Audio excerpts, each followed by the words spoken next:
Pengeluaran tahunan yang menguras dompet dan tabungan.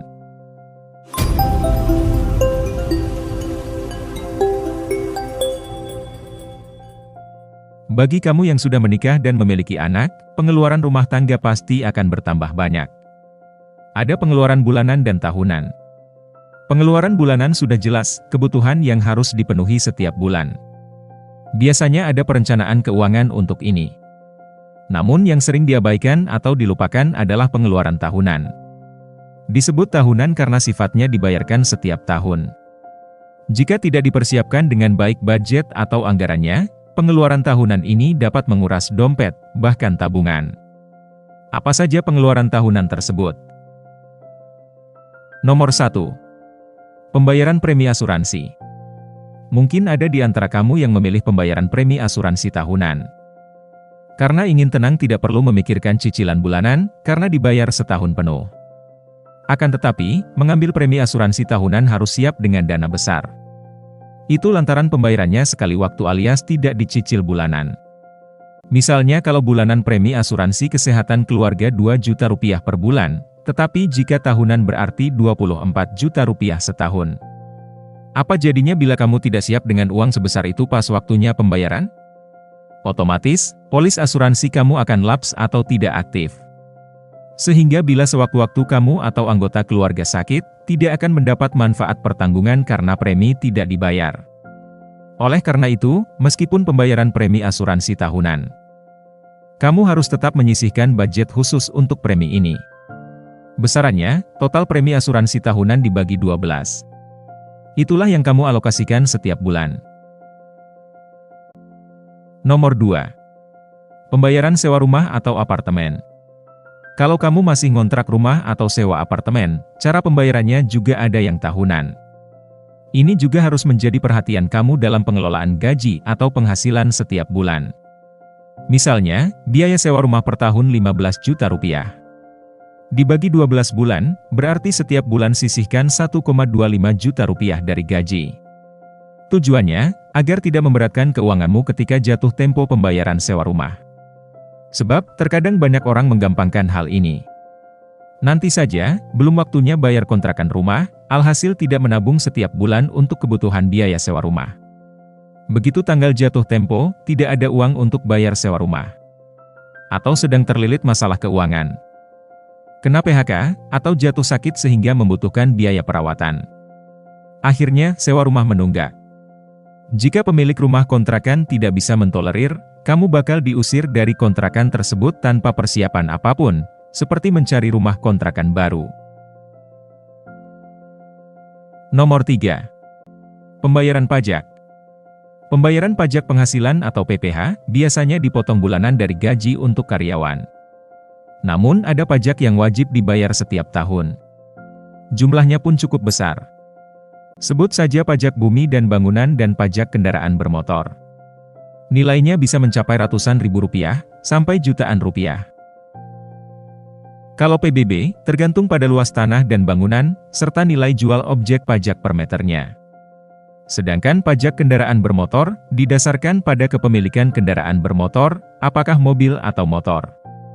Jika tidak dipersiapkan, pembayaran pajak ini bisa mengganggu keuangan kamu. Misalnya bulan Oktober, gaji sedang kena pemotongan, atau sudah banyak kebutuhan, tetapi kamu harus membayar pajak tersebut karena sudah jatuh tempo. Mau tidak mau, kamu harus mengorbankan pengeluaran kebutuhan agar bisa membayar pajak. Atau cara lain, mengajukan pinjaman online, bahkan menggadaikan barang berharga agar pajak terbayar dan kebutuhan pokok tidak kena pangkas. Nomor 4. Pembayaran biaya sekolah tahun ajaran baru. Tahun ajaran baru biasanya dimulai pada bulan Juli. Artinya, kamu sebagai orang tua harus mempersiapkan biaya pendaftaran sekolah anak sebelum bulan tersebut. Misalnya, biaya masuk SMP, biaya SPP, uang gedung, dan lainnya, total 25 juta rupiah. Jika tidak mengumpulkan uang sebelumnya, pasti kamu akan pusing 7 keliling. Tetapi jika sudah dipersiapkan setahun atau 2 tahun sebelumnya, kamu bakal tenang. Anak dapat mengenyam pendidikan yang merupakan haknya. Dalam hal ini, kamu dapat menabung sesuai tujuan keuangan.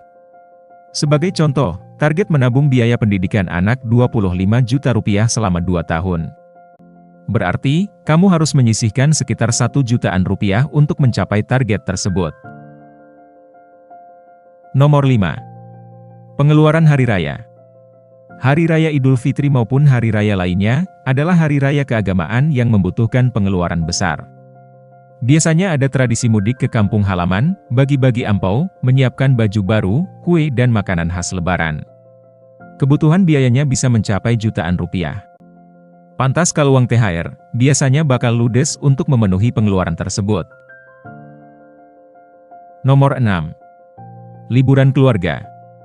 Bepergian atau berlibur bersama keluarga setiap tahun adalah pengeluaran yang signifikan, termasuk biaya akomodasi, transportasi, dan hiburan.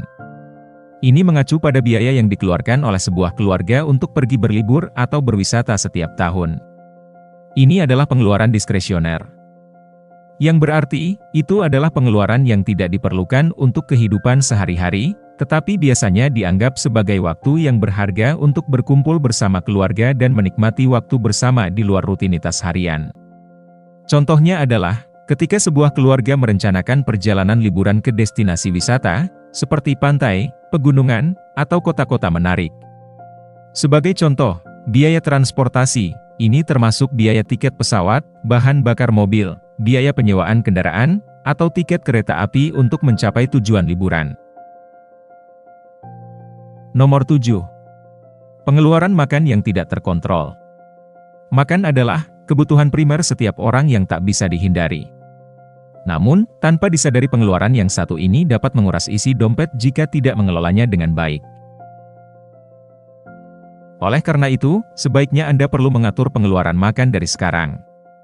Cermati segala hal yang berhubungan dengan makanan, seperti di mana Anda membelinya, makanan apa yang dibeli dan jenis bahan makanan apa saja yang dibeli jika memasak sendiri.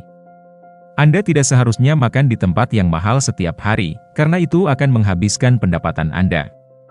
Perhatikanlah pengeluaran makan mulai dari sekarang, kapan waktunya memasak sendiri, makan di warung nasi sampai sesekali makan di tempat mewah, seperti restoran. Nomor 9. Pengeluaran hobi atau gaya hidup. Biaya langganan klub olahraga, konser, atau keanggotaan klub sosial.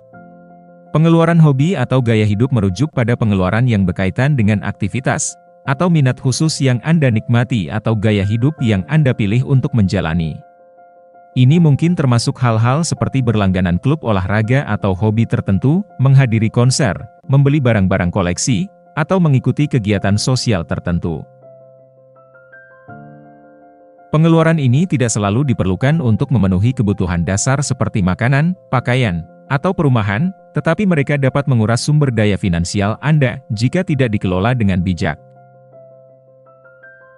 Mengelola pengeluaran hobi atau gaya hidup adalah bagian penting dari perencanaan keuangan pribadi.